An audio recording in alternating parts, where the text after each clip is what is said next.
I'd like to call the Suffolk Planning Commission work session to order. We'll call on Commissioner Mills Stiller to the invocation. Let us pray.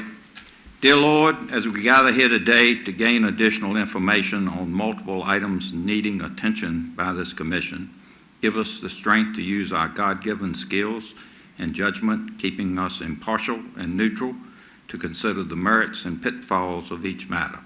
We ask that you keep all our city staff, our police and fire and rescue staff, and our military service members safe. Amen. Thank you. Mr. Wyman, you call a roll, please. Yes, sir. Commissioner Bauer. Here. Commissioner Creekmore. Here. Commissioner Eberwein. Here. Commissioner Edwards. Here. Commissioner Goodman. Here. Commissioner Hicks. Here. Vice Chairman Staylor. Here. And Chairman Singleton. Here. Mr. Chairman, we have a quorum. Okay. We're here for a work session. As the commissioner said in his prayer, we have 3 items on our agenda, and I'm going to turn it over to staff. Yes, sir. First of all, I'd like to thank y'all for your time and willingness to participate in this kind of forum to have the discussion about these items. These are some big ones, and we're trying to navigate how we proceed. So to give you some background on these items, one, the Committee on Ordinances has discussed these in the past, and we've had some great conversation, and I thought that in my opinion, these are big enough that I'd like to have the entire Planning Commission at the table to provide some feedback on these issues. And that really pertains to the affordable housing issue and solar. Solar is one we have beat here a lot over the last 18 months or so, and I think we're kind of back to trying to figure out some ideas to enhance our current regulations as it pertains to solar. But we plan to discuss our HLC guideline updates today.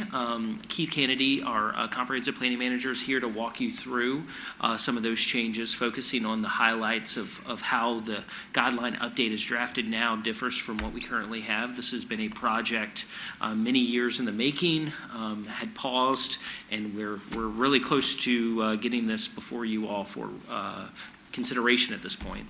The second issue will be affordable housing. This is a PowerPoint I presented to City Council at their retreat about 10 days ago.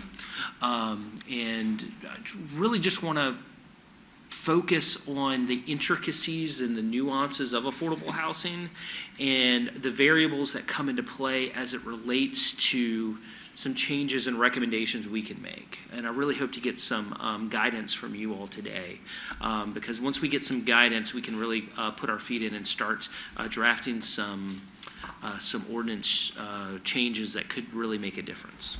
And the last one is a broader discussion about solar. Additionally, we have some recommendations there for discussion today. So we'll kick off first with Keith, who will walk us through this HLC guideline update and give you kind of a progress or status report there. And I think the aim is to have that before you all for consideration sooner rather than later. Yes. Thank you, Kevin, and thank you all for the opportunity to share some information with you. And we are hoping to come back to see you in May for action on this item. I thought it might be helpful to step back and provide you a little bit of background, since you all don't work with the historic district every day. The city has had an historic district since 1990. These preservation requirements are implemented as part of the zoning ordinance, so we'll talk a little bit about amendments there as well. These requirements are actually administered by an independent commission, the Historic Landmarks Commission, whose members are appointed by City Council, so I'll be talking about them throughout the presentation. The commission generally considers larger or more complex projects as they come forward, projects that are not eligible for a more administrative kind of a review by staff, and we'll talk about that difference here a little bit as well. So again, I will be talking about, let me see if I can advance the slides here, 2 different documents, one of which I think I see around the table, and something we're pretty excited about, a big update, a big change to the Historic District Guidelines. These are also accompanied with amendments to this chapter of the zoning ordinance, which I'll be talking about as well. They're actually very closely related. The guidelines are actually incorporated by reference as part of the zoning ordinance. I want to start out again with a little bit more background. This is an unusual section of the zoning ordinance in a lot of ways. It's actually implementing a state and actually federal level standard in a local zoning ordinance. So I want to acknowledge that. We work closely with those guidelines and with the State Department of Historic Resources in developing and implementing this program. This is also a fairly technical part of our zoning ordinance, dealing with architecture and preservation of historic buildings. So we look to experts, in this case a firm called Commonwealth Preservation Group, did a lot of the heavy lifting on drafting this document, and they're actually kind of key to the overall implementation of the program. A little closer to home, some of the folks that we've worked with in developing this, and I'll share a few dates with you. Of course, the property owners in the district are very much affected by this overlay. We coordinate pretty closely with downtown business owners in this as well, and a number of city staff. This is a zoning enforcement issue in some cases, and this section of the ordinance actually has a higher property maintenance requirement as well. So they're a big part of developing this and implementing the program. We also are fortunate to have some pretty clear direction from the city through this document in terms of what do we want to achieve with this update. And we're hoping we came pretty close to meeting those requirements. We'll talk a little bit more, some of the recommendations in the downtown master plan that were specifically about the historic district guidelines, and some direction to make sure we are informing folks who are affected by this program that they're in the district and what their requirements are. It's unfortunate how many times it's later into the process when folks find out the requirements that are there. And again, kind of obvious, but to remind ourselves that it's really private investment in property that ensures preservation. So it's really a partnership with private property owners and investors in making this all work. This was the direction that we got through the downtown master plan. This was the most recent update in 2021. Look at ways to streamline the review procedures. Can we do the same thing a little quicker, a little cheaper, perhaps a little bit more of a predictable review process? Take a look at projects that can be approved administratively by staff versus projects that have to go to the Historic Landmarks Commission. Take a look at projects that fit into either maybe a minor, less of an investment, less of an impact versus a major project, and treat them differently if we can, in the review process. Also, we found, and this is not just in Suffolk, that some replacement materials for windows and siding have actually gotten to be a really close match for the original. So look at our review procedures for those and see if we can find a way to make sure that we're considering those and improving those if necessary along the way.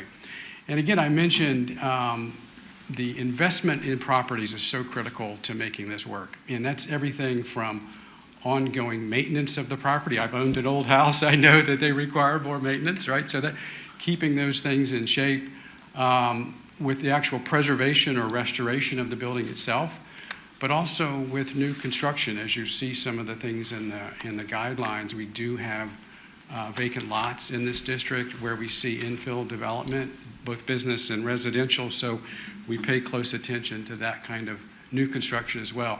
I think the first thing you're going to notice if you're familiar with the old guidelines is this looks really different. And so what I'm going to do as I go through these slides is kind of do a little bit of a comparison where I'll show you on the upper left what the current guidelines look like, upper left of the slide, and on the lower right of the slide, do a side-by-side comparison, because for me it just kind of says a lot about how important this change is and what we're kind of going after as we go through this update.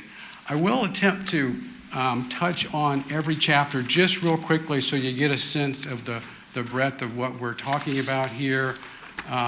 But also want you all to feel comfortable. If you've got a question anytime through the presentation or have a comment, don't hesitate to ask that question. This does update the guidelines from 1999. So you might say due for a change and an update. Chapter 1 deals with really kind of getting started. You know, am I in the district? We've got a new map in this guideline that we're using that shows who's in, who's out, and even who is a contributing structure, i.e. a historic structure that contributes to the history of the district. That's in black.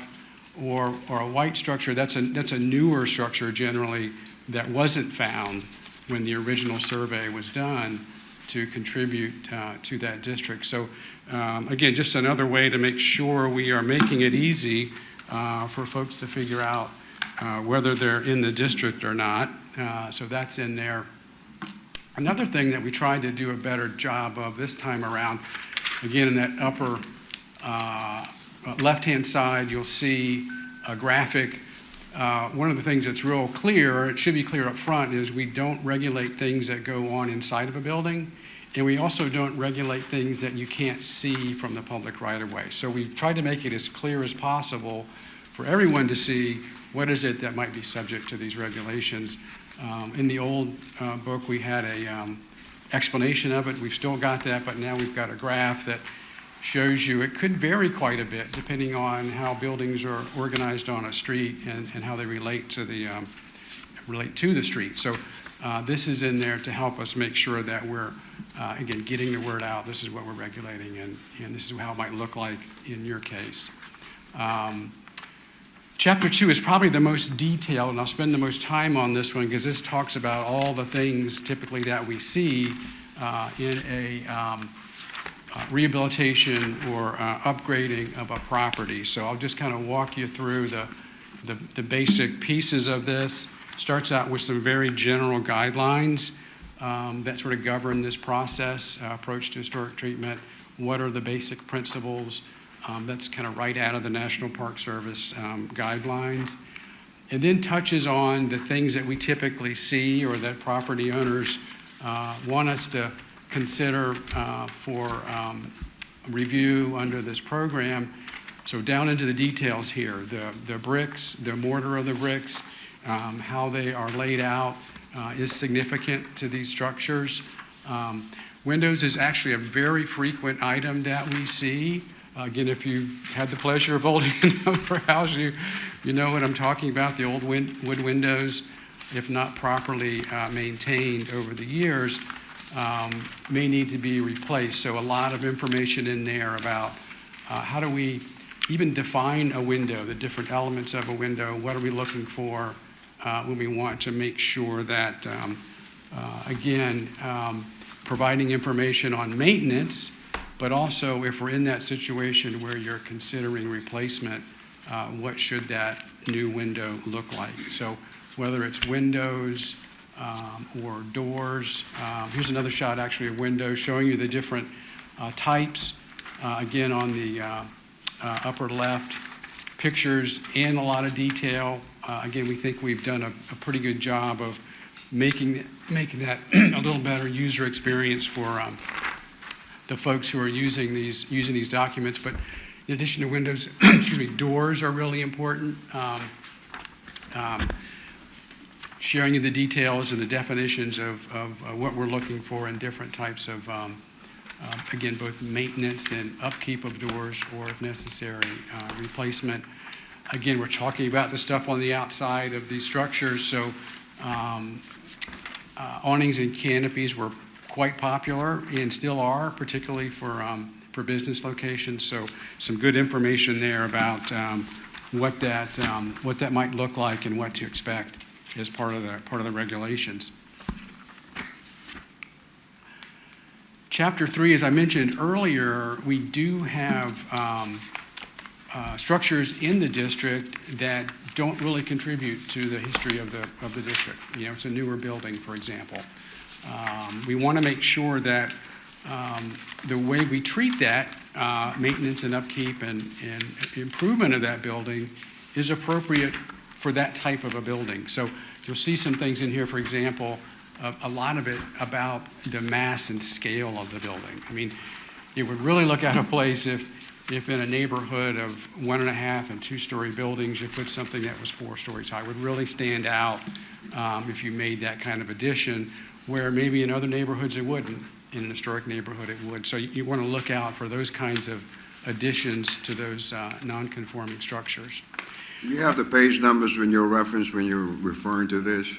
You know, I think I do for some of them. That's actually page, I think it's on the slide, page 65 is where that is. Oh, okay. Any questions on that one? Yeah, I have yeah. a question. If you're presently occupying a house in this historic district, I'm not, but if you want to put an addition, for example, on the house, how does planning get involved in that?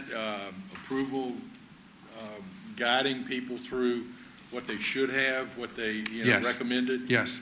Okay. Absolutely, that's exactly what happens. And this document provides us, the commission, as well as the property owner, with guidance on what to do or not do, as it literally says on this slide, to make that addition as compatible with what's already in the neighborhood as possible. And so typically that starts with us at the planning counter. You come forward for a building permit and they say, oh, by the way, you're in this district. And so we start that review process and get them through a separate review of what they're proposing. Again, depending on the project, it might be something that at a staff level, we can work with the applicant and approve their project, just like you would do with another administrative approval for a zoning review.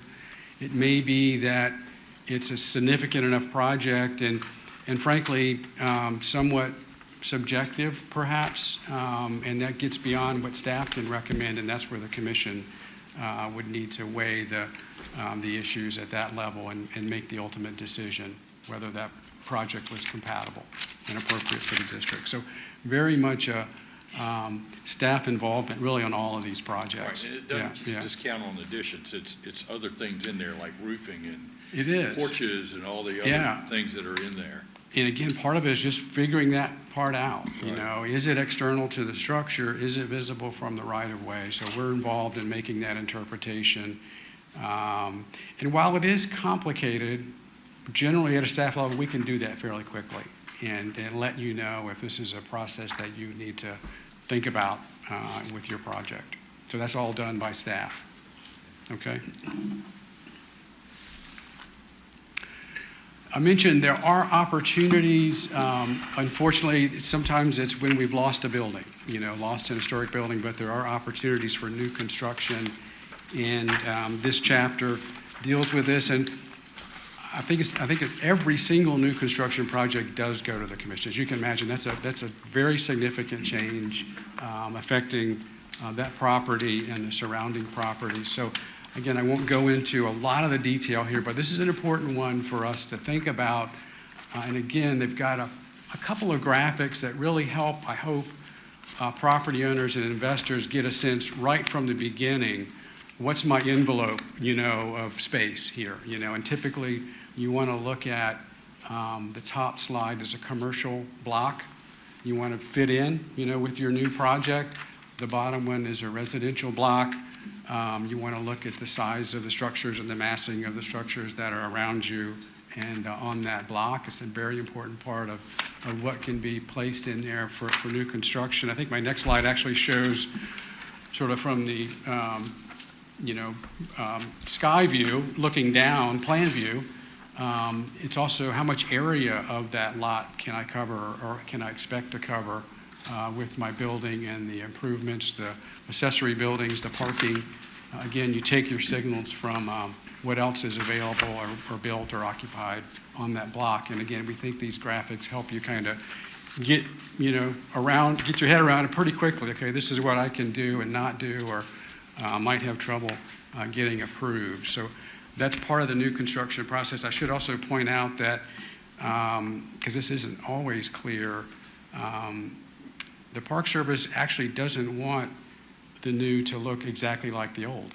They don't want you to try to imitate what's there, because you're probably not going to get it real close, but stay in terms of size, shape, orientation to the site, but not look like it's historic, if that makes any sense. So sometimes people may try to do that. It's okay to do that, but we're not going to require that you do that. With new construction. Quick Yeah. question. When you're in the historic district and you are adding a structure, say you're going to add a garage, Yeah. and I believe there's some code restrictions as to how much space on a given lot you can put in. And from experience with someone that went through that, they ended up putting up which would probably be a less desirable building because they had to squeeze it into a smaller footprint. Is that something that can be controlled also through looking forward with what we do? Is that just something you cannot get around, is how much space you can cover on a lot? I would say it's not something we can get around. I think essentially what we've tried to do here is not change the outcomes.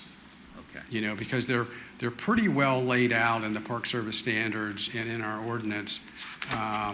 And I'm not sure anyone was actually suggesting that we want to make it less of an historic district. We want to continue to be a certified local government. We want to continue to have the support of the Department of Historic Resources. And so we really were looking for ways to get there with the level of preservation that is kind of baked into these standards, but see if there are ways to get there a little quicker, or the administrative fees are less, the turnaround time is less.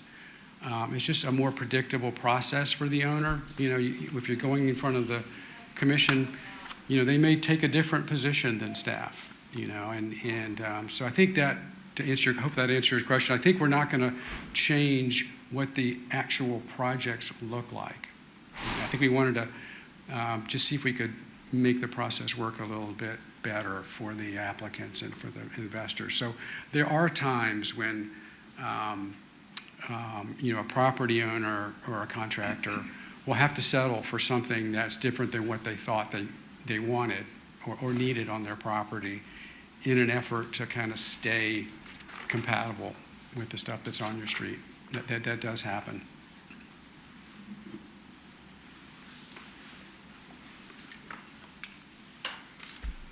We also deal to some degree with things that are on the site and not necessarily the building itself. So this chapter 5 called Site, Setting, and Signage outlines these items.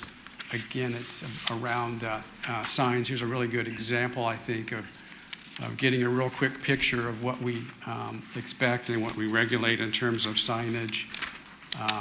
Fences, we also found some ways to kind of streamline our review of fences and I think do a little bit better job of communicating what we're looking for. But as you all know, things in the landscape can really affect the character of the home, and over time those elements can change, and staying with those original designs, shapes, sizes are important to preserving that historic character. And finally, I mentioned before that alternative materials, in that situation where over the years that window, that door, the siding has not been preserved, you may find yourself as a homeowner in having to replace that material. So we spend quite a bit of time on understanding those original materials and also what are suitable for replacement. And as I mentioned earlier, we've seen some important changes, particularly in windows, both in terms of matching windows, i.e. matching the historic window. The prices have leveled off or come down a little bit, but they're still a really good fit for replacement if that's what you need. So we were able to find a path forward that staff could approve a alternative material in the case of windows, because the match could be proven by the owner to be virtually identical to what they had to take out. Whereas before, those types of projects would have to go before the HLC. I'll say siding is a similar one. If you've ever had experience with hardy plank or other kinds of non-wood type materials, you really can't tell from the street if it's well built and installed, if that's different than a wood siding. So again, it's sort of, to your earlier question, Mr. Saylor, getting to the outcome, but finding another way of getting there that might be more acceptable and easier for the owner. I'll have to say the roof replacements are still kind of avoided, we're still not quite there yet on these. So we're finding that one to be a particular challenge in some cases where they use some really interesting things for roof materials, as you all know who are familiar with downtown, where it's a standard shingle roof in most places today. You had slate, you had metal, you had clay, and the Park Service standards require that material to be maintained or replaced with a virtually identical material, and so sometimes it can't be found, sometimes it's, at least in the owner's mind, too expensive, so there's we haven't quite come up with the affordable and perfect match on roofs yet, and that's true everywhere. We looked all over to find some easier solutions here, but that's one of the alternative materials that you'll read about in this section of the guidelines. And again, I'll say real bread and butter issue for the HLC is looking at replacement materials. Before you move on, excuse me, on the siding issues, we dealt with a historic building here on West Washington a few years ago. I think it's John's Barber Shop or whatever. Okay. And he wanted to use vinyl siding. Yeah. And I thought the final decision ended up being in the historic, this conglomerate, the group, determined that he couldn't Right. change the material, and he had to sandblast it and paint it, and then it wasn't a very good choice. For him. No, it wasn't a good choice for Yeah. the view of the public passing that building. Oh, At the okay. time, it looked good, but over time, the building, instead of, if he had put vinyl, that building would still be looking great. Yeah. And by them going the other route, it requires more maintenance. Yeah. And I think, I remember the building, and I remember we dealt with it, but I don't remember the outcome. Yeah. Okay? But it's upset that he wasn't able to do what he wanted to do. I can envision that happening, where the property owner was not able to find or willing to propose a solution that met the strict requirements of an historic district. Right. And so the decision was made that, you have to keep that material and maintain it. Let's say it was probably wood siding. Yeah. Unfortunately, that's how that works. I mean, there are replacement siding materials. I mentioned hardy plank as an example that might have been a solution in that case. It tends to be more expensive than most vinyl siding, which it's hard to make vinyl be a perfect match for wood, just given the thickness and the way it's put on the building. So I could see that happening. And it's one of those compromises or trade-offs, I think, that come with having this district. Okay. Sometimes the solutions cost a little more than what the owners think they should. And frankly, I think it was a source of some of the direction from the city. Find some ways to make it a little closer, to affordable and predictable while delivering the same standard.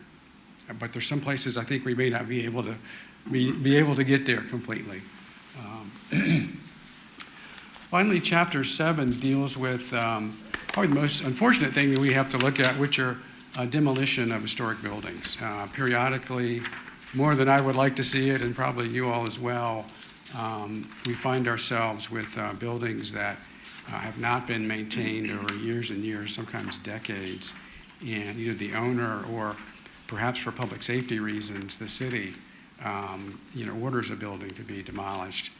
We do want to consider what the implications of that are for the district, so we devote some time and some attention in this document to how to go about doing that process. Document what you have.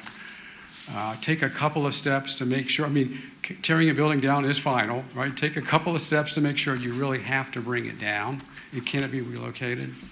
Is another owner possibly interested in purchasing it and doing a rehabilitation? But at the end of the day, sometimes these buildings do have to be demolished. So we talk about how the ordinance and how the commission will see that process forward. So let me take a pause there. I'll move on in just a second to real quick summary of how this is reflected in the text of the zoning ordinance amendments that we're proposing. But any questions on the guidelines before I do that?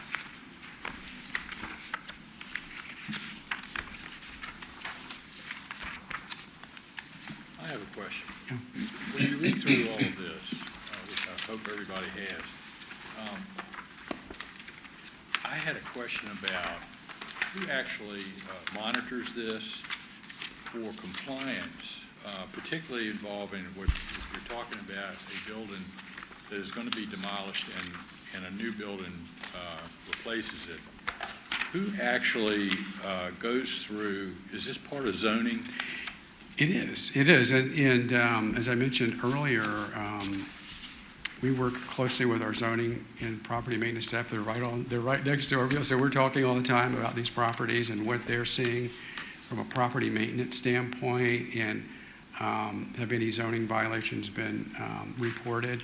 That we do look for those when we're out in the field, but neighbors are looking too. So we address phone calls or emails that we receive about properties. And so it does become kind of like any other zoning violation or any other property maintenance violation that some of these things are identified for us.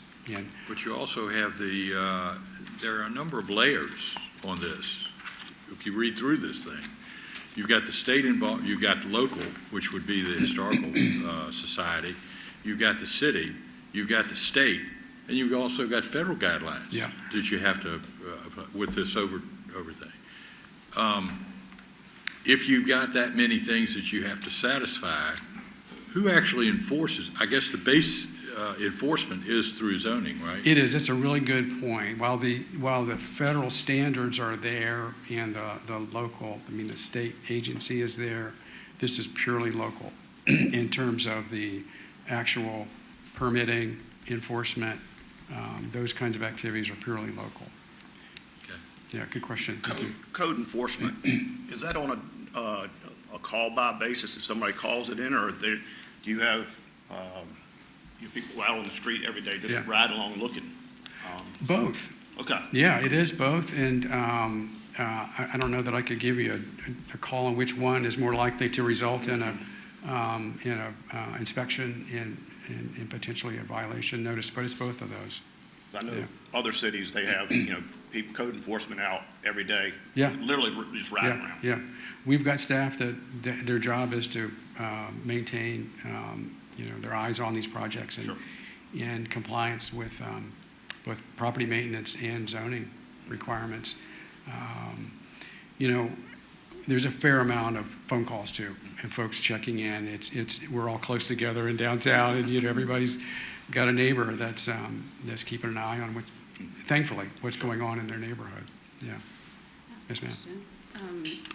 At the beginning, you had said we want to make sure people know that they're in a historic sooner rather than later, so that they know what it entails and the requirements are.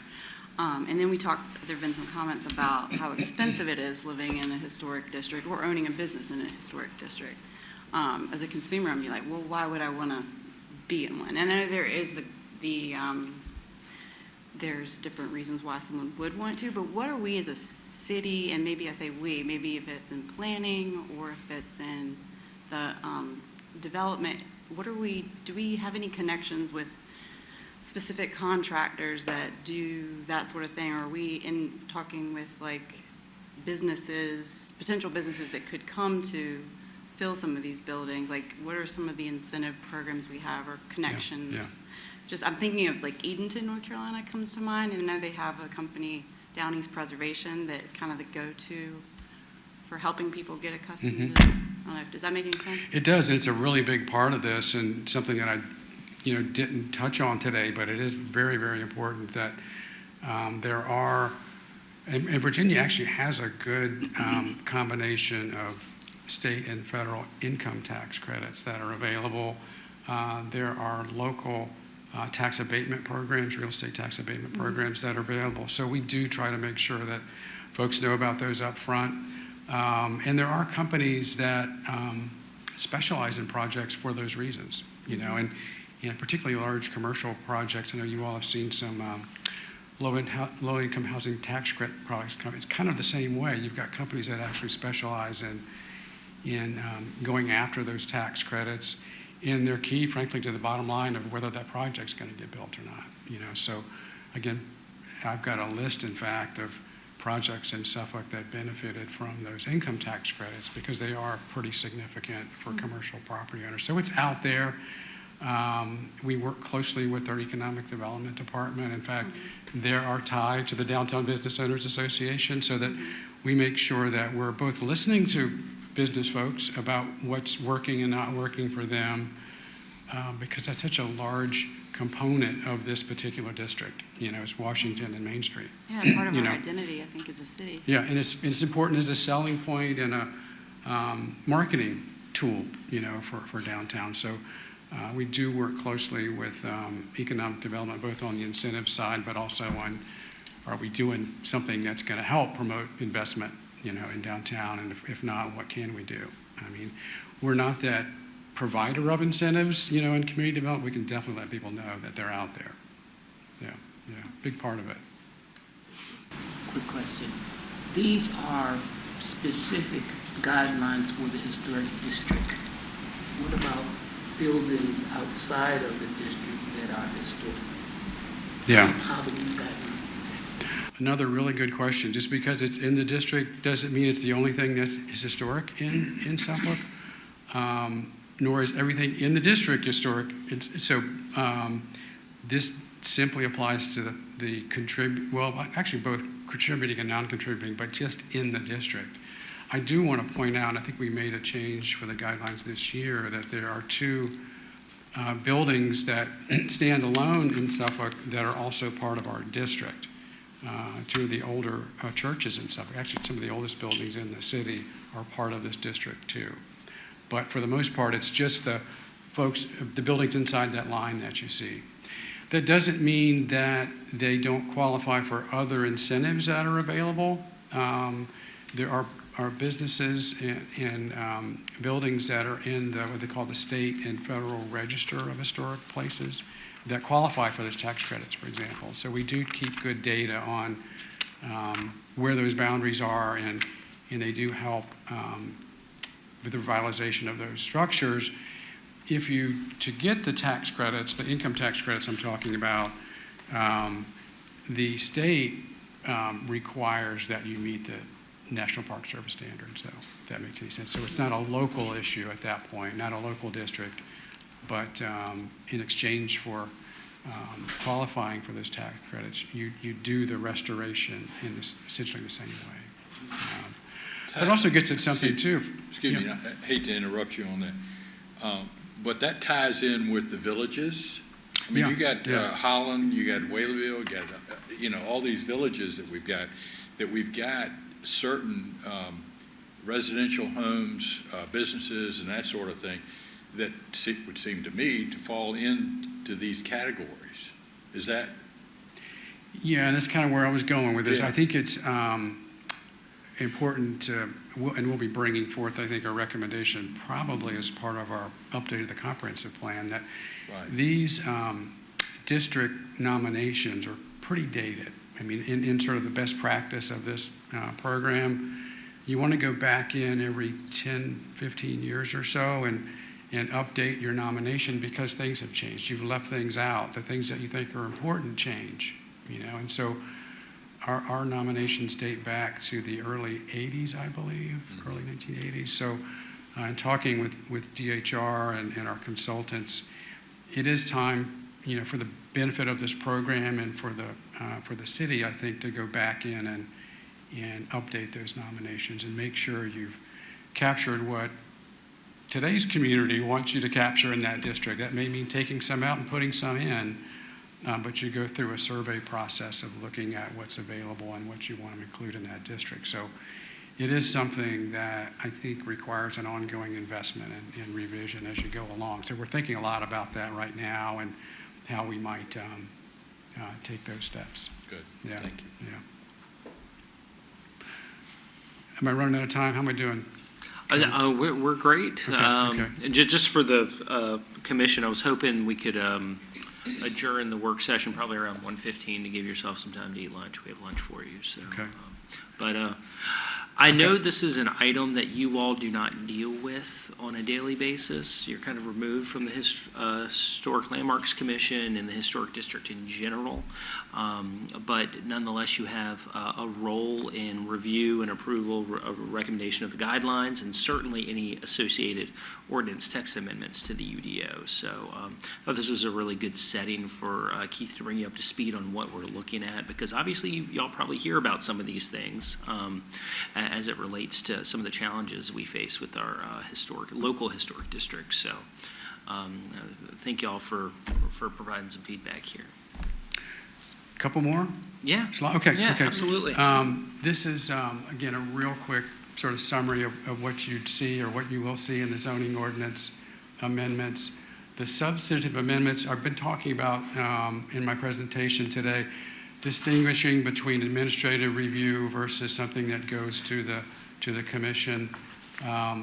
We have changed or recommended changing the way we regulate color. We found that we were kind of an exception. Suffolk was kind of an exception in this. We are recommending that we only regulate color in the case of a replacement. So a window that you're replacing an old window, they have to be the same color, roofing material. And if you're painting a brick structure, any color, we think that's important and we're going to regulate that. But if we're just changing the color of a painted old building, we're going to recommend that we stop regulating that activity. We have done some work on signs primarily to make sure that this overlay is consistent with the underlying zoning, which had gone through some significant changes. So again, we want to be predictable and consistent about how we conduct this, so you'll see some sign changes in there as well. But that's the kind of the gist of what you'll see in the ordinance text. This is simply the steps that we're taking to get through the process. We've got state level oversight. We've gotten sort of a green light or support from DHR. That's at the top of that slide. We've been working recently with our downtown business and property owners and getting their input. So we've got a Landmarks Commission action that we're recommending for May, a Planning Commission action that we're recommending also for May, and then ultimately City Council adoption in the June, July timeframe. So unfortunately, there's a lot of steps in the process, but as Kevin mentioned, we're well on our way, I think, and looking forward to putting these changes in place. So there are a number of things. I'm sorry, I feel like I'm monopolizing. But there are a number of things here that we're looking at that ultimately is going to be assumed is going to be approved. How does that fit in with the comprehensive plan, which we're in the process of right now? I mean, there are a number of things here, it would seem to me, that should be in the comprehensive plan.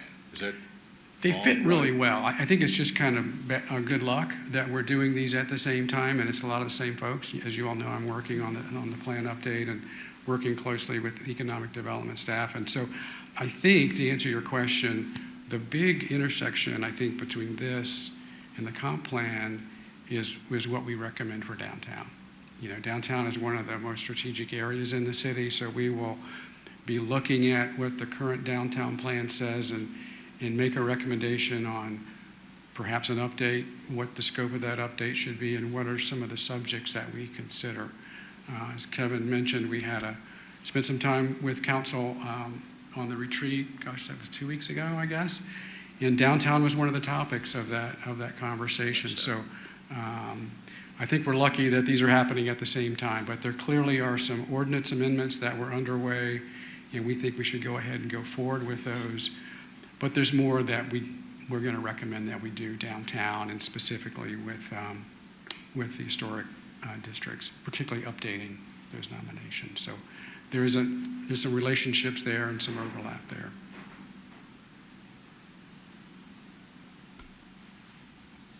Can I ask a quick question? Other questions? Yeah, I got a quick question. Are the boundary lines for this historic district, who sets these boundary lines in stone? The city does. It's like any other zoning boundary, you know, and so we're kind of going through the same process to revise it.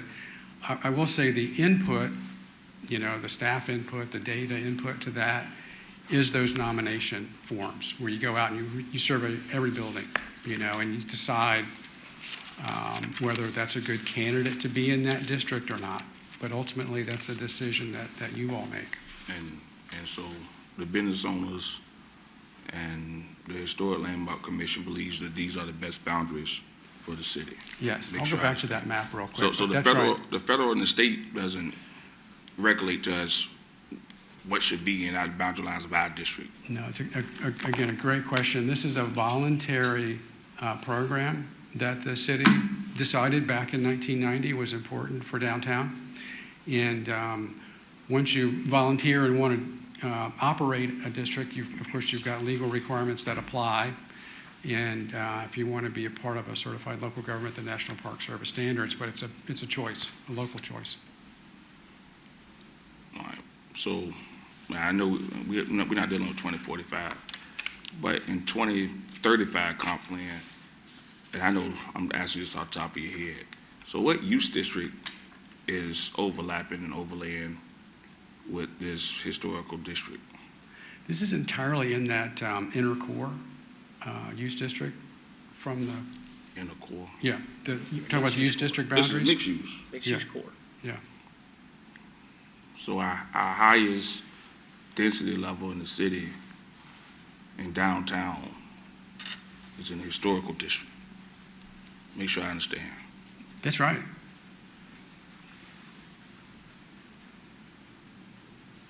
All right, last question. Yeah. So my question is, now that we've had this for about, I guess, 1995, 30 years, because to me, this is what I've known as downtown my whole life since I've been here in Suffolk.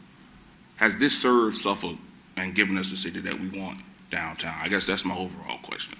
Is this what I mean, now that we have these regulations, we have these restrictions, this is the mixed-use area of our comprehensive plan. Is this layout what we want downtown to be? I guess that's my overall question. Yeah, yeah. And I'll say a good question for this commission and for this council. I think you really got at the heart of the issue, Mr. Edwards, is certainly it was believed to be a good idea in 1990, you know, and we've got, as you said, 30-some years of experience with implementing it. I think I know where you're going. There's some challenges, you know, for promoting investment in downtown right now. Mm-hmm. Is this district helping us or hurting us? I'd say both. But ultimately, it's a choice for the council to say this is something we want to continue with in a little different form. Maybe there's a different type of district we think would work better for us, but those are great questions. That was kind of where I was getting at with my question, in that did the challenges outweigh the benefits? Benefits. Yeah, I mean, yeah. There's some prestige to being in a historic district, I get that, but just if it's attracting the right people that falls with what the vision is for downtown. Yeah. We've had this problem before, and we as planners and eventually council made the final decision on it. There was some properties over on Constance Road, and we looked at the lines, I'm not sure how many years ago it was. The problem came up, that was a house where First Baptist Mahan is located. There was a house there that had been, I guess, 100 years old, and the final results was that the house was able to be demolished. But there was a lot of opposition to that house being demolished, and there was a lot of people who wanted to be restored. And the building had sat vacant for, I don't know, 20 years or so. And it was a pigeon coop. And so eventually, at the corner of Mahan and Main Street, where First Baptist Mahan is now, there was a house there that caused us many years ago to look at the lines. And planning was involved in it, and of course, City Council had the final word on it. Yeah, the lines were adjusted 2010, Kevin, 2011, I believe. It was a while back, yeah. I don't remember. Yeah, and again, really good question. It's really the city's choice to move the line, make the line go away, change the way you regulate within the framework that you have. I do think this proposal moves us in a positive direction, and I think it addresses the concerns that were raised in the downtown master plan. I still think those are some really good questions, more fundamental questions, though, Mr. Edwards, to your point about whether more is needed. That's kind of the way I would phrase it, and whether this is still working for us in the way we envisioned in 1990. I just want to touch on one thing. Metropolitan Baptist Church is basically the easternmost line of the County Street. Okay. Right, County Street, Metropolitan? Yeah. I'm familiar think so. with that. Yeah, yeah. And so that means that whole, I'm old Suffolk now, Horseshoe Cafe, Weavers, and Phoenix Bankside, and all of that. So my question is, based off the downtown master plan, there was a public-private partnership that was put into it over there by the, I guess, the old pool hall. Phoenix Bank, Yeah, Phoenix Bank pool. Yeah, we used to be a pool hall though, right? Yeah. right next door, Used to be a yeah. pool hall, yeah. Next door to it. I'm not that young. okay. My question is, with the fact of just being in the historical landmark district, what are the handicaps or the restrictions in really redevelopment in that area if it's in the historical landmark district? If it's in the district. Right, because Yeah, because yeah. in the downtown plan, we Yeah. have something for a public-private partnership. But I don't think that everybody has in their mind that that's the historic landmark district.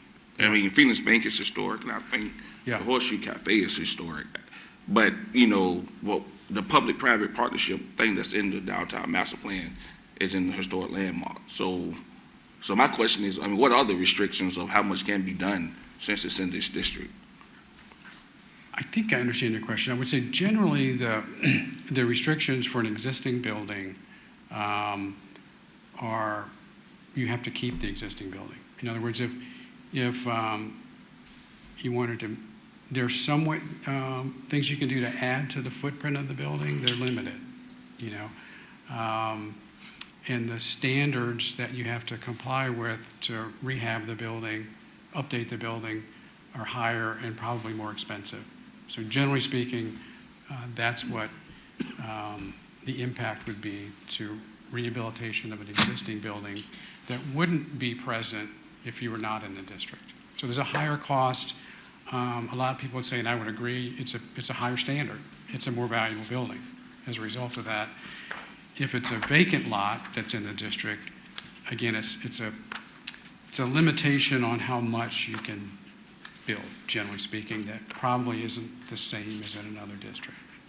The footprint and the height of the building are going to have limitations that probably don't apply. As you said earlier, in an area where you're trying to create density, there are going to be some barriers on that in the historic district that may not exist in another zone where you can go higher. There's a building, as Mr. Edwards pointed out, where Metropolitan is 1 street west of County Street. There was a building there, and it's no longer there. I discovered this week. Okay. How was that process? Maybe I'm opening up a can of worms, but how was that Yeah. building removed? You probably are opening a can of worms. I just don't know enough to be able to answer that question. But if you've got the address, it might be worth looking at it. I mean, I can kind of speculate about how that happened, but because I've seen a few, and you all probably have too. I think typically a property changes hands, the new owner doesn't have a vision or not the same vision as the previous owner. The costs seem too high for what's That needed building to came rehab it. before us Yeah. about 2 years ago for a daycare, Okay, and it was with a whole bunch of asbestos and asbestos Yeah. abatement Yeah. and those things. yeah, it's got to pencil out for these, and sometimes it just doesn't for the particular use that a investor may have in mind for the building, so a lot of times that's the beginning of a property perhaps not being maintained, not being occupied, and over time, it's called demolition by neglect. Have you ever heard of that term? Yeah, it's pretty close to what happens. It gets neglected long enough, and it kind of demolishes itself. That's unfortunate.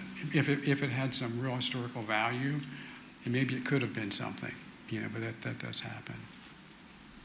But can they do a parking lot? Can they do a parking lot there? If they wanted to extend their parking lot to where that building? Generally speaking, you're going to look at, back to that slide that I showed, you're going to look at what was around it, and in large surface parking lots, we're pretty rare, and so, on-street parking, limited numbers of parking on site. I know one of the things that I've seen downtown and other old downtowns is you do common parking areas around an alleyway in many cases. So you want to keep your street active with buildings.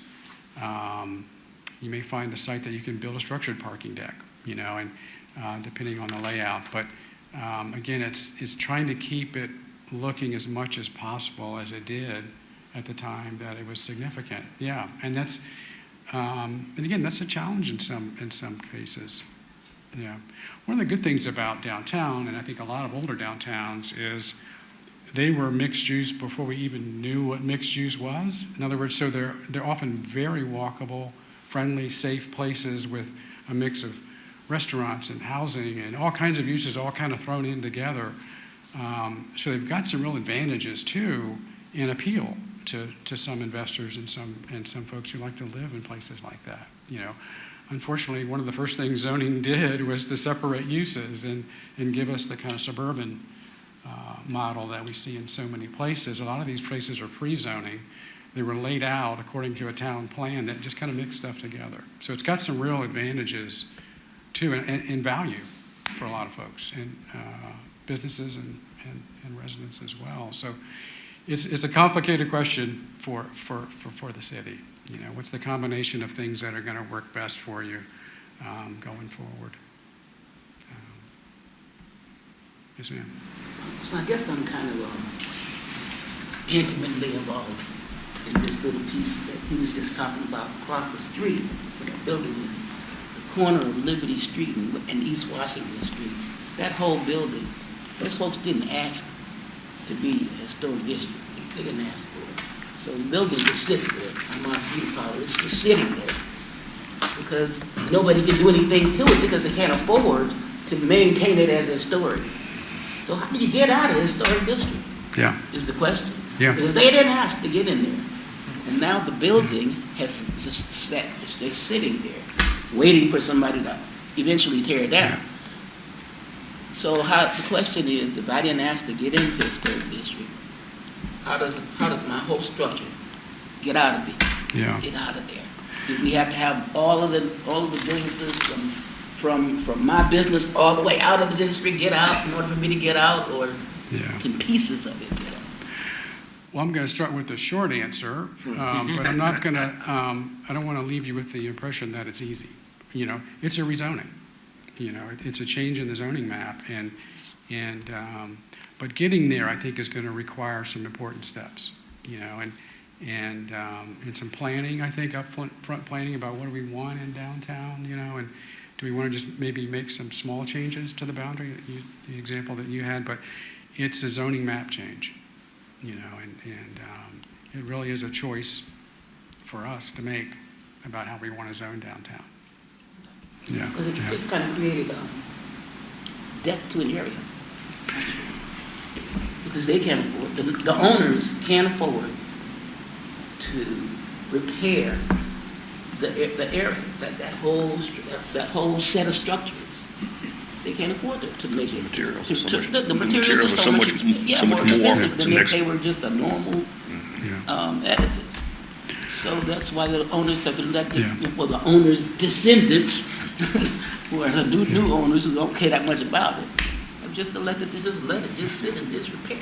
And that's like probably a 2 or 3 block Exemption, yeah. That's what happened. One of the things, again, back to our discussion with City Council at the retreat that we talked about, I mean, of course, we understand there are ways to regulate what you put on property, but there are also ways to incentivize things that you want, you know, and so we talked a little bit about that at the retreat as well. Are we offering the right incentives that will change a person's mind or change their economics of their situation and cause them to invest, you know? So, again, I don't want to speak for council, but I think it's all on the table, you know, and ultimately I think you want to consider all the tools that you have to get the downtown that you want, you know, and looking around and looking at our competitors, that's what they're doing, you know, and they're using financial incentives, they're using regulatory incentives and everything else they can think of or legally get away with in Virginia, you know, as a local government to try to create the special downtown that they want, you know, because it is kind of important to everybody in many, many cases.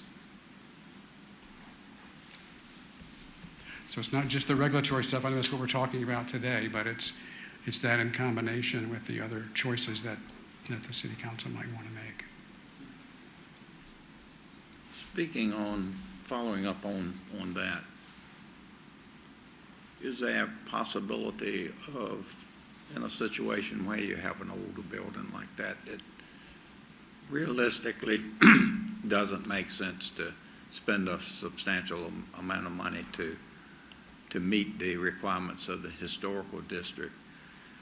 Is there a way in what we'll be looking at to consider that and have a process that a property owner in a situation like that would simplify maybe the process for having it rezoned, so that they don't have to fight kind of a losing battle against an immovable target. Because there are properties, we all know there are properties within these districts that probably rehabilitation is not going to occur. Yeah. And you look after what's going on for 40 years or 30 years, and they've only gotten worse in that period, which would tell us that, hey, there's a reason that that's happening. Is a way we can come up with a solution that's maybe a workable solution for that rezoning in situations like that.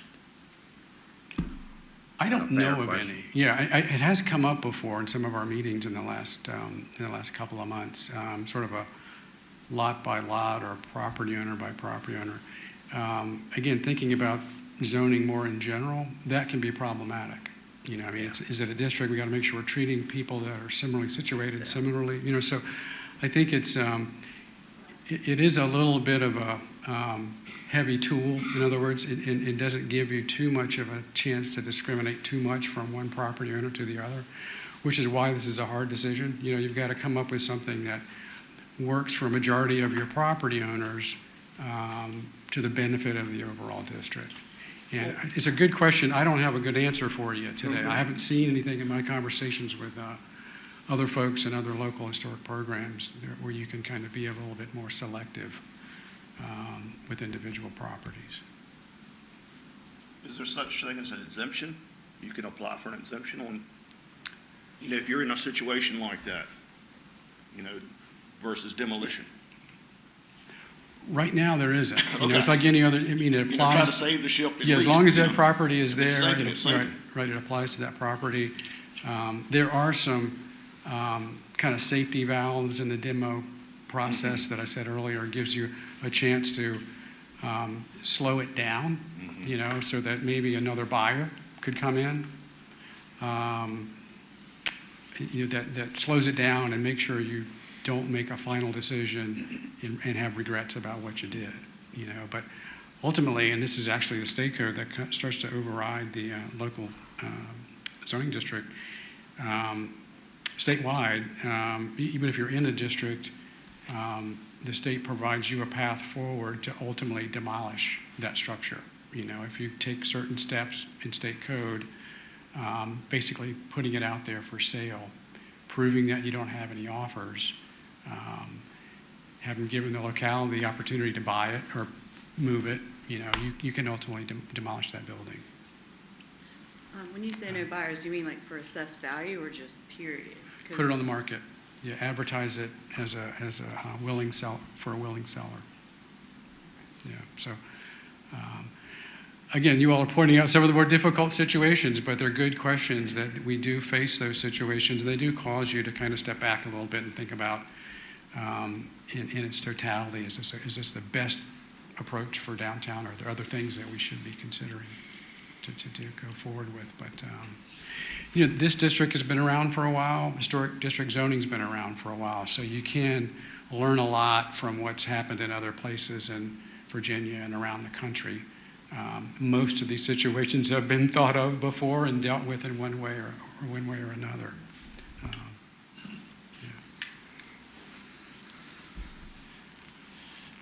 Other questions?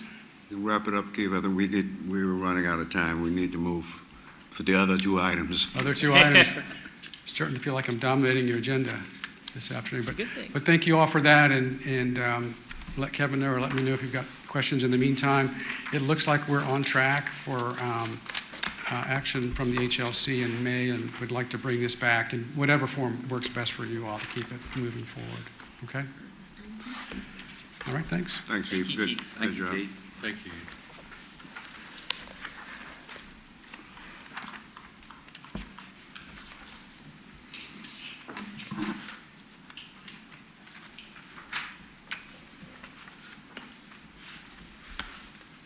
I'm going to throw this question to the commission real quick before we do a dive here. We've got about probably 30 minutes left in the work session here. We're probably closer on some recommendations for solar at this point than we are on affordable housing. So if that's okay, I'd like to go out of sequence a little bit and touch on solar first.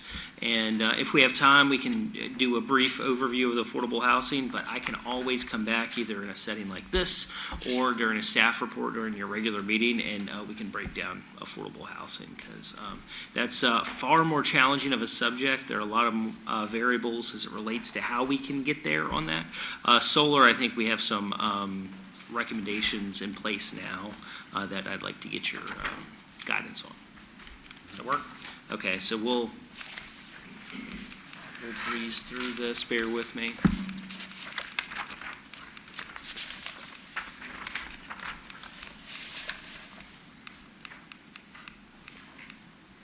Okay, solar.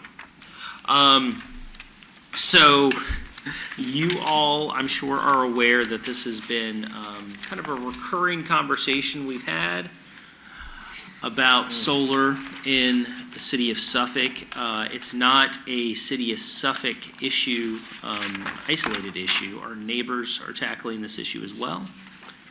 And we're constantly asking ourselves, are our regulations, which in all honesty, I think ahead of the game, we're a little further ahead than some of our peer localities as it relates to instituting some performance standards for these users. We have seen, I believe we have 7 approved sites that have received conditional use permits in the city, which means you all have had a role in that. And I think the city kind of continues to look at maybe some locational criteria or giving ourselves some additional guidance on proper placement of these throughout the city, as opposed to some of the locations where they have been approved so far. So right now, solar facilities can be placed in the city of Suffolk in the agricultural zoning districts, the light industrial or heavy industrial zoning districts. And I'm going to get into the acreage breakdown in a few slides about what that looks like in the city. But those are the only zoning districts that are permitted. And they're not permitted by right anywhere in the city, meaning that they require a conditional use permit and ultimately approval of that conditional use permit by the city council, obviously with an accompanied recommendation from you all. But right now we do have some supplemental use standards for solar facilities. And that includes the dimensional standards. So there's a minimum lot size requirement, I believe, of 5 acres for these. Digging in my memory bank there a little bit. We do have setbacks for these users. I believe that is 50 feet off of any property line or right of way, and height requirements for these, which right now is 25 feet. That's pretty high for these structures when the panels typically are about 12 feet above ground level. We do have some installation and design criteria. Really, this pertains to the placement of power lines on site underground. So you may be able to make that connection point off-site, but any new power lines on site must be underground. Decommissioning and abandonment. This is something that we discuss a lot. Folks are concerned with what will happen to the property after the usable life of these facilities, which in our discussions with applicants has been about 30 to 40 years is the life expectancy on these structures. So we require the submission at the time of site plan, before site plan approval, of a bond and an agreement with the city that they will decommission the site and remove any improvements made as a result of the solar facility to its pre-development condition. And we hold that bond for the life of it. Generally, how that works now is that bond is renewed annually and adjusted for inflation annually at 2.5%. Landscaping has been a key issue with these. In fact, our ordinance to allow for these solar energy facilities isn't really that old. 2015 is when we created some standards and allowed these uses with a conditional use permit. I believe it was in 2020 that we revamped our landscape provisions as it relates to these, specifically enhancing a landscape buffer when it's immediately adjacent to a residential use district. That includes agricultural, because single family is permitted by right in the agricultural zoning district. It's a little hard to see here, but here you can see the sites that have been approved so far in the city, including the most recent 2 that you all have looked at, the one at Salinas off of Wilroy, which is actually in our one of our industrial zoning districts, the M2 zoning district, and the Indian Trail, one of the Indian Trail projects. They're off of Indian Trail. Those are the 2 most recent. But prior to that, you have the Myrtle Solar, that's the Pruden one, the CSG facility, which is in site plan review now, off of Holland. Then you have a string of facilities that were kind of a part of your initial approval. At least 2 of those were the Pleasant Hill Solar Facility and the Stratford Solar Facility, one off of White Marsh and one off of Hosier. And then Borrego, probably about 18 months ago, got approval for their project off of Hosier Road. So what we've seen, there's kind of been a trend. The first 3 facilities that came before you all and ultimately City Council for approval for CUP were larger facilities, about 100 acres, 120 acres in size, 15 to 20 megawatt facilities. Sometime between 2017 and 2018 and about 2020, 2021, Dominion kind of revamped their goals as it relates to renewable energy. And there are these more community scale facilities that we've seen. So we no longer have seen these larger 100-acre sites for about 20 megawatts. Now what we see generally is about a 20 to 30 acre site for 3 to 5 megawatts. that's kind of the sweet spot for these right now. And there's a lot of interest, particularly in southeast Virginia for these. So like I say, Chesapeake is seeing this. Isle of Wight has seen it. In fact, they had facilities approved before we've approved our first one. Southampton has one of the largest facilities in the state, at least until some get underway in Charlotte County, which is in the middle of Virginia. Accomack and the Eastern Shore has had a string of projects as well. So it's not unique to us. Everyone's kind of struggling how to appropriately regulate these facilities. So some of the key considerations of our comprehensive plan, and this is not just this comprehensive plan. This is the comprehensive plan update that we're working on as related to 2045 and the predecessors of our current comp plan, the 2018 and I believe the 2025. But preserving the city's rural and agricultural heritage is one of the key themes. That's been one of the key themes and principles within our comp plans. Over the last several years, the city has created an agricultural advisory board that has stated that this is a key issue to them. Loss of particularly productive agricultural land for the development of solar energy facilities is a key concern that they would like us to examine and explore alternative ways to preserve productive agricultural land as it relates to the loss of that through solar energy facility development. Additionally, it's recognized that solar energy has an important role to play in meeting the future energy needs, particularly through the state's largest energy company, and that's Dominion, and there have been several laws at the General Assembly level, the state level, as it relates to encouraging and in a lot of ways subsidizing solar energy. So suddenly around 2017 or so, it became financially feasible for these projects to get off the ground. Thus, as a byproduct, we've started to see those on the local level come to fruition. So in general, it's been discussed that continued development of solar farms in the agricultural areas of the city pose a threat to maintaining that rural and agricultural heritage. So it's kind of a recurring theme and discussion that we've had. And in a lot of ways, our development standards associated with solar facilities have been designed to curtail in a lot of ways. But there's always an opportunity to revamp those, to increase those performance standards, to hold a solar facility to a higher standard and protect that rural landscape and rural heritage that is so important here in the city of Suffolk. So I kind of noted these being some of the key issues, but loss of prime agricultural land. The USDA does grade land. You have prime agricultural land. Doesn't mean that that's the only productive land. That's kind of the cream of the crop. I guess pun intended, as it relates to being some of the best land for cultivation purposes. This makes a pretty small percentage of overall agricultural land, but it's been expressed that the loss of this land, particularly for solar energy development, should be discouraged. The visual and scenic impacts, I think this is probably the lowest hanging fruit of solar facilities, is their visibility and their aesthetic impacts.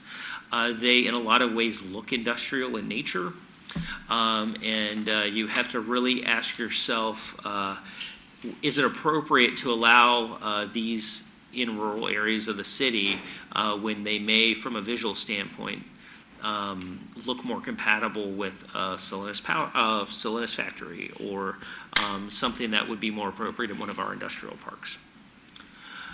The soil and environmental impacts, and this is a more difficult question. And the reason this is more difficult for us to wrap our heads around is solar facility development, particularly on the East Coast, specifically in the Mid-Atlantic, has not been happening for an extended period of time. And as I discussed, the average life of these, the life expectancy, 30 to 40 years, we just don't have this information yet. There have been some studies done by, I believe, NC State, the University of Maryland has done it, and staff's going to evaluate the findings of these reports. But there are a lot of unknowns as it relates to placement of certain metals in the ground and the viability of that soil then being able to be utilized in the future for agricultural production. It's been expressed, particularly with galvanized zinc, if that has any negative impact on the soil, and there's just not a lot of good information out there regarding that. So that's something we're going to look into. But it poses the question, if a site is decommissioned, as we require, and as we require collection of a surety to ensure, does that make any difference? Because then can it in the future be utilized for productive agricultural production? And that's something that we're researching, and we hope to get more information on. The impacts to the cultural and natural resources. Department of Environmental Quality recently issued some guidance as it relates to the solar panels and how they're treated from a stormwater perspective. Previously, they were essentially exempt. We counted the pilings in the ground. The state required that the pilings in the ground be treated as impervious because they're actually connected, kind of like a pier, if you would, a dot. However, I believe in 2024 that changes, and all the panels themselves will then be counted as impervious, meaning that the stormwater facilities associated with this are going to be much larger.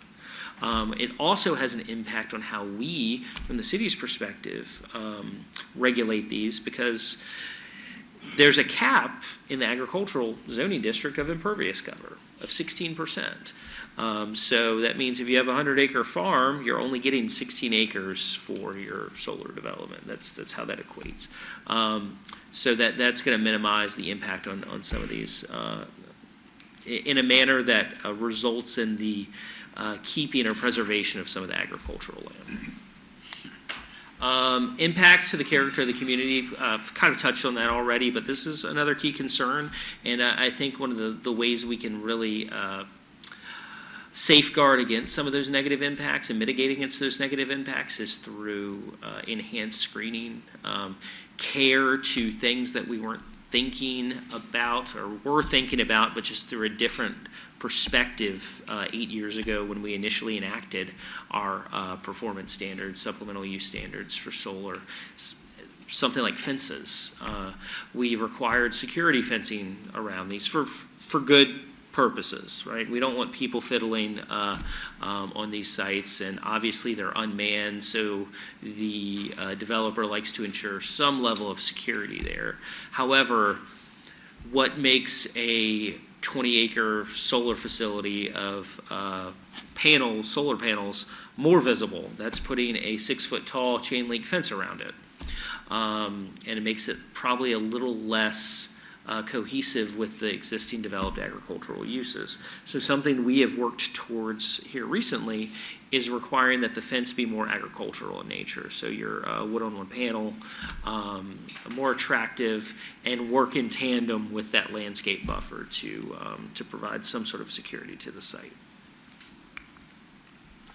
So we have some options that I wanted to discuss with you today. And really get your thoughts here, probably in kind of a lightning round of discussion. But the first being, we can always look to enhance our existing supplemental use standards for solar energy facilities. That's Section 31724 of the Unified Development Ordinance. And the best way to look at these supplemental use regulations is almost conditions in advance in a lot of ways. So you often approve conditional use permits with conditions. But these are things that will have to be done regardless of whether they're conditioned or not. So if you're developing solar in the city of Suffolk, you are going to meet these minimum standards. So it's a way that it's a tool that we can utilize as planners to ensure a somewhat higher quality, if you will, development. We don't utilize it just for solar facilities. You can see 724 that indicates that there are at least 20 3 other supplemental use standards we have out there for various uses. But particularly if you have a use you're concerned with having some potential negative impacts, this is a great resource you can utilize. So we could start by adding a purpose statement that doesn't exist currently. That purpose statement could give us some leverage as it looks to some site location criteria. What is the purpose of our solar ordinance? Where would we like these? How would we like them placed? It would give us some additional language to guide potential developers. Because right now it's been very case by case in the city of Suffolk.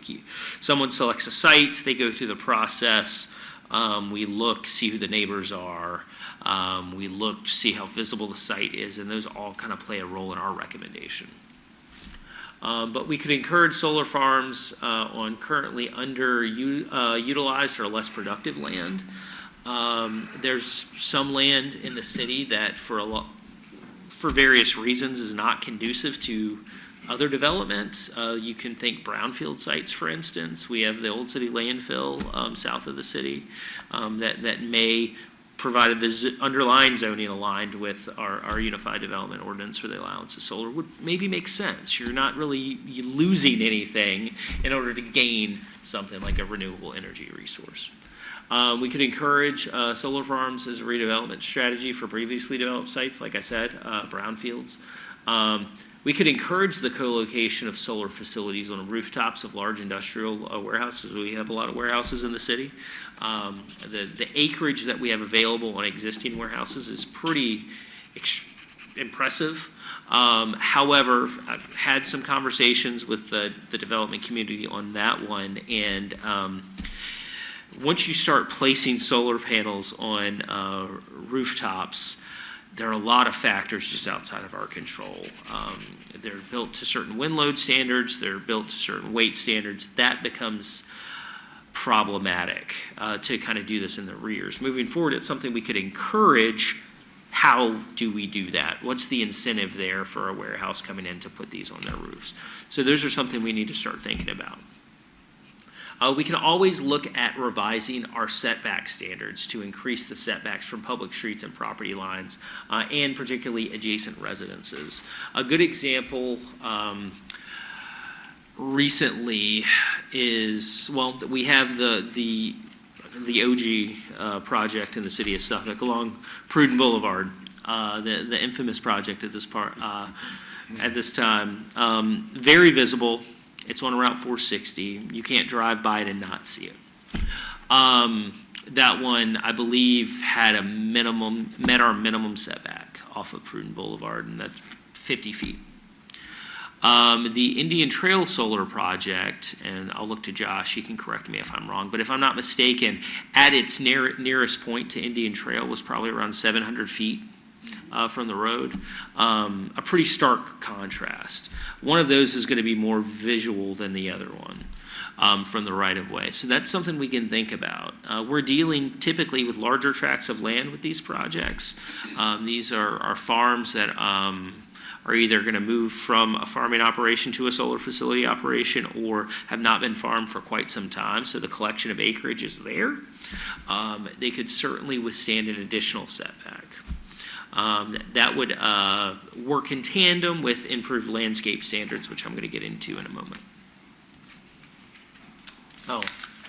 Yeah. So we can always look at revising our screening requirements for solar development as well. That includes both screen, landscaping, and other forms of screening, such as berms, or working in tandem together. The berming may be a little bit more difficult, but is always an option. And would help with the issue that finding mature vegetation is just a whole different level when installing it. We do have installation requirements for landscape screening when it's utilized. That's that they, I believe, have to be 6 feet at the time of planting. That's still not as tall as the panels are. So berming could be utilized in tandem with that to really minimize that visual impact. That's something to keep in mind.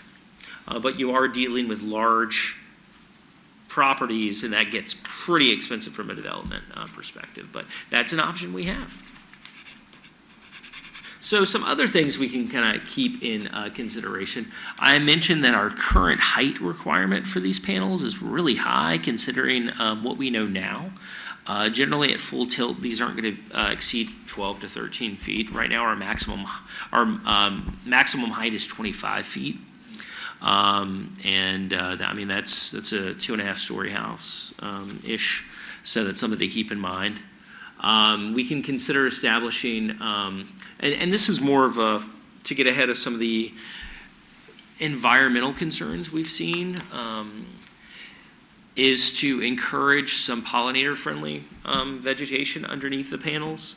At 10 feet above grade, that gives you a lot of leeway to install some wildflowers, a mix that would encourage some wildlife to stick around on the property, particularly pollinator-friendly, to counteract some of the impervious cover that didn't previously exist. So we think there are mechanisms in our current ordinance to help encourage and/or require that as a part of our site plan review for these.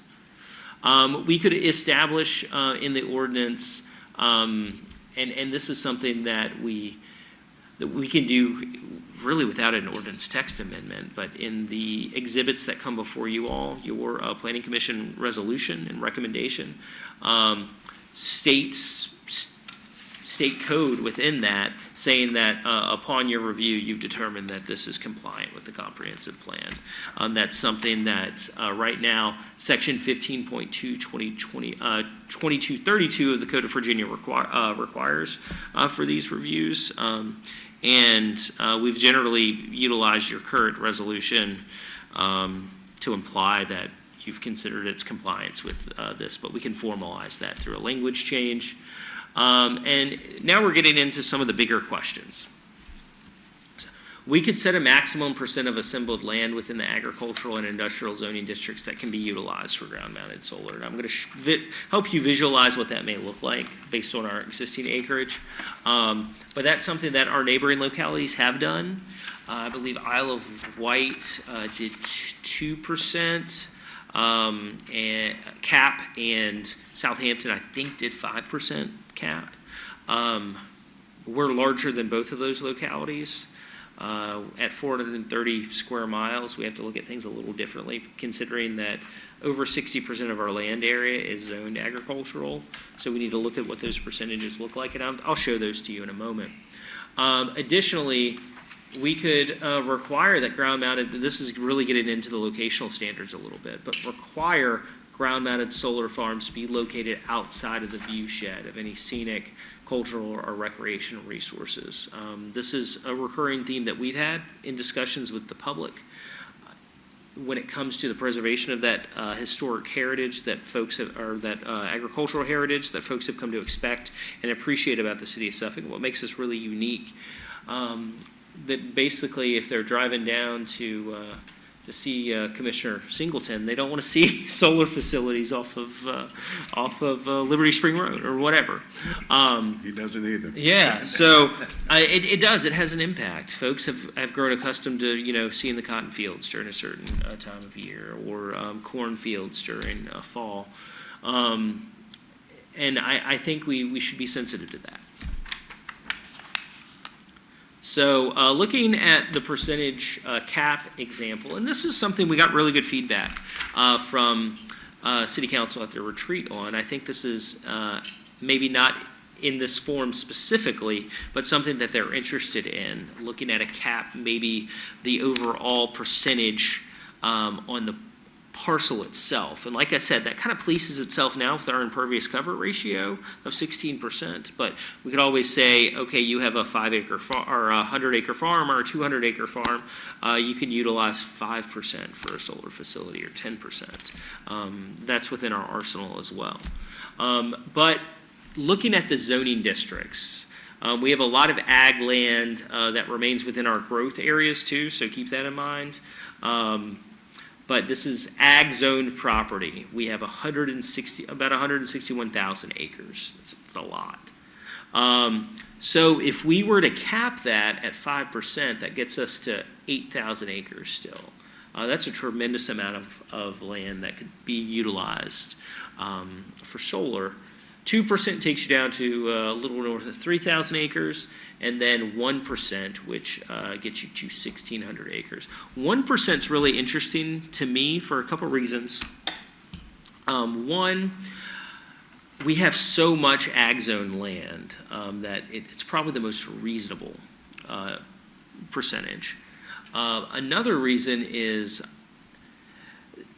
the Virginia Land Conservancy and another organization, it may be the Weldon Cooper Institute. I'm not saying that for certain. It may have been Dominion themselves.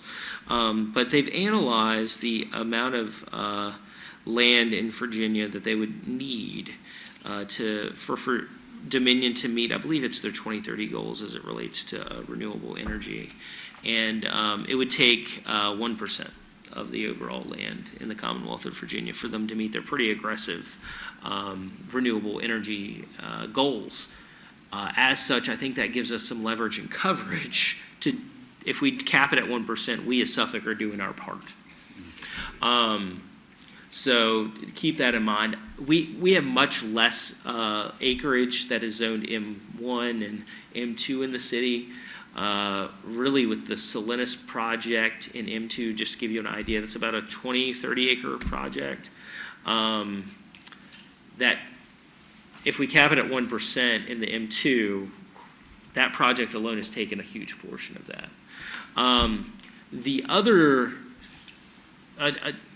looking at our approved projects that are zoned ag currently, if we do cap it at 1, for instance, we have about 400, maybe 450 acres that have approvals for these sites so far. So we're at about a third of that total, and that's at 7 projects. So that gives you a pretty good idea of looking into the future, what that may look like for the city of Suffolk. So this is food for thought. I think this is some real data that y'all can utilize to give us some guidance. Let's see, do I have any more? No, that's... Are you suggesting 1% across the board on all 3 zoning types, or mix and match? It doesn't matter. At this point, these uses have been most prevalent in the ag district. I think that's probably where we're most sensitive to a cap. Okay. I think what we've seen so far in the M1 and M2 zoning districts is that the market has a hard time sustaining loss of that acreage for a solar facility. It's a little different in the ag district where land may be a little less valuable.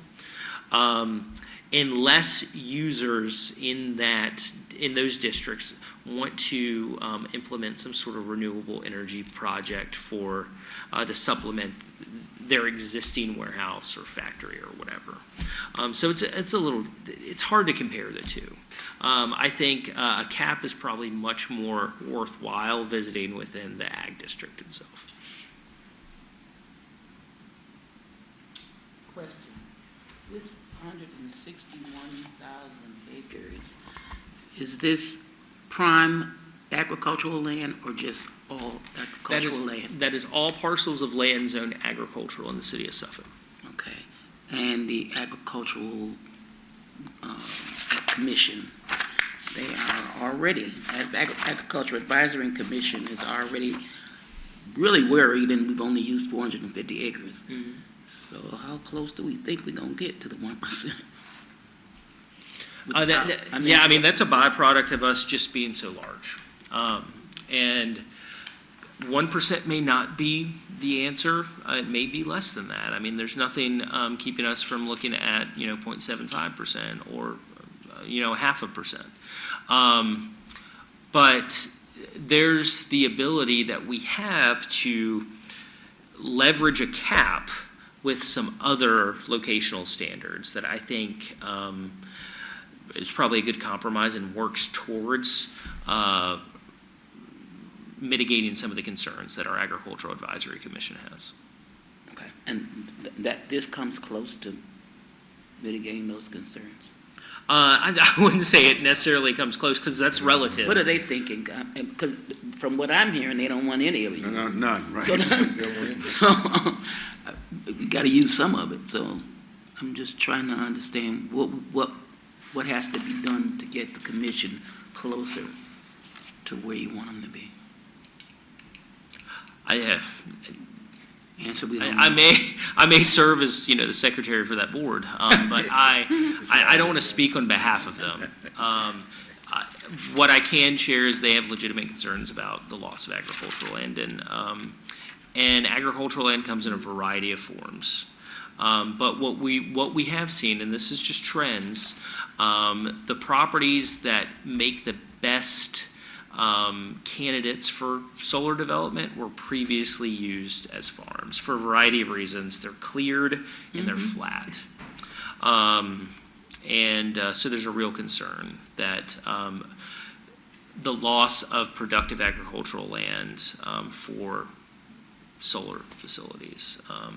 And I think we can always revisit our supplemental use standards to, one, minimize the visual impact, but also maybe put some standards in. If we get an application for a solar facility and 30% of the site is prime agricultural land, maybe that's not the right site for a solar facility. Maybe you should look elsewhere. So that's something we can bake into our supplemental use standards. But obviously, any enhanced supplemental use standards we come up with or regulations on these solar facilities may come at the expense of the property rights for folks who do own farms right now and are working with a solar developer through the conditional use permit process. So at the end of the day, it's all a compromise. So the greatest places now is either Whaleville or Holland. They done turned down one in Whaleville. And I don't know, they want to come to Holland now, don't they? We have two and one coming back in a year. What percentage is that? Well, we can't isolate Holland. Yeah, that's still, that was another 20-acre site, so, though with Indian Trail one. Yes. Yeah. I have a question. This might be obvious and I'm just missing it. But on the options page, one of these things, and I doubt this was recommended by you guys because I don't see how it's a substitute, but an option would be encouraging the co-location of solar facilities on rooftops of large industrial warehouses. Well, I just know, like, me as a realtor, like, if a company wants to come and buy some land, like, they want to either own it or lease it, how does that work if you're saying, no, go find a building to put your stuff on top of? Like, how would that be a comparable way of stopping solar farms? Yeah, utilizing it as a method to kind of co-locate is difficult. Right. As we've... I mean, I'm all for the building top thing. I mean, I wish we could have them on city buildings and schools, but... Yeah, it's not. so the issue that you get into is, it's just like our homes. They're built to a certain standard. It's usually not a minimum standard. There's some leeway there, but solar panels have weight to them, and it kind of complicates everything a little bit. So you have load standards, particularly when you're looking at the size of these warehouses. They were not built to accommodate solar without substantial upgrades. So I think that will prove to be a particular challenge. But that does not mean we cannot formulate some sort of guidance when it comes to new warehouses to offer some sort of incentive for them to work with maybe solar developers to incorporate. But obviously, it would have to be incentivized because that's a cost that otherwise they would not be going through in their development. So I hear you correctly, that'd be primarily a suggestion for new construction. I think so. It's proven in our research pretty difficult to utilize. I'll use the Target warehouse for distribution warehouse. We're talking 1.8 million square feet, but that was built a decade or two ago. It's just not feasible to think that now they could just plop in a bunch of solar panels. Yeah, most of the warehouses they might have a large square footage, but in essence, they put up a trusses for the whole span, and they basically, that's supporting the roof. Yeah. Not any additional weight on top of that roof. So if you got panels there and a hurricane come by and blow, they're going to take the whole roof off the building. You know, the way those trusses are structured, it'll just lift the whole thing off. So that's not good. I have a question. Based off two things. We don't know what's gonna happen in 30 years or 40 years when these things. If you know, you'd let me know. Yeah, I mean, Can I borrow but, that crystal ball? yeah, but that's the thing about all of this. People are projecting information like they're not, like they're Nostradamus. Like they know. I don't know. But again, I don't want to be Humphrey Bogart smoking in every scene. Knowing that's going to give you lung cancer. I mean, Humphrey Bogart didn't think it was a big deal, but look at the movies. I mean, okay, I'm showing them my age again, but my question is this: if we had a solar farm boom one day, and based off the technologies of the world right now, how much land in the city? I mean, is every piece of agricultural land that's in the agricultural area, would that be susceptible to getting solar farms based on the technology right now? Or are there any kind of technological restrictions off of where they can be? The answer to that question, through my understanding, is there are some restrictions on where these can be. It's no different than any other development. They go through evaluation, they find candidate properties, and then they rank them. Some of the things that through our research have determined the viability of sites or preferred sites for these uses. One, like I discussed, cleared, flat. Obviously, they have to be dry as well, which in Suffolk is no guarantee. We have a lot of non-tidal wetlands. But they have to be close to lines, distribution lines, that can carry the voltage required of them to get back on the main distribution lines. So you see a cluster. There's a reason we see a cluster down in Whaleyville or close to Whaleyville, because there's the substation off of White Marsh. So the Hoosier sites and White Marsh can tie into it. That seems to be a key concern because if you get too far from those, the upgrades that are required to the system to get there are just too much. The Holland solar facility, you may recall the recent Holland substation application that came before you all. That upgrade is a direct correlation to the solar facility proposed out there. So anything we doing has to be taken into account that technology could advance in the next 5 years, and the Wild Wild West could really open up. It's advanced within the last 5 years discernibly, and we're seeing these sites get more efficient on a smaller footprint. And I see no reason why that trend wouldn't continue. I just say this, a lot of this comes down, and we don't like to deal with it, but a lot of the farmers are leasers. And, a lot of this push, in all honesty, is if the landowner is selling the land, you're taking away jobs. And, so I understand all the other concerns, the zinc and all the rest, but at the end of the day, we're talking about people trying to use public policy to keep land available for them to farm. And, that just has to be a fair part of I understand all the community stuff, but when we get down to the nitty-gritty of it, either landowners are trying to sell it, or leases are trying to keep it from being sold. Make some money off of And it. Or they're being leased, like the one on Indian Trail, for future income, and he doesn't have to farm. Right. Okay? That's a consideration. So, I'm just saying in all our discussions, I mean, again, I understand all the community stuff, and let's keep everything woods and cotton, you know, because that's what we've seen forever. But there's a real money issue Yeah. that's going on in Financial. this, that everyone that's kind of zoom past. I mean, I would, you know, I want to keep my job too.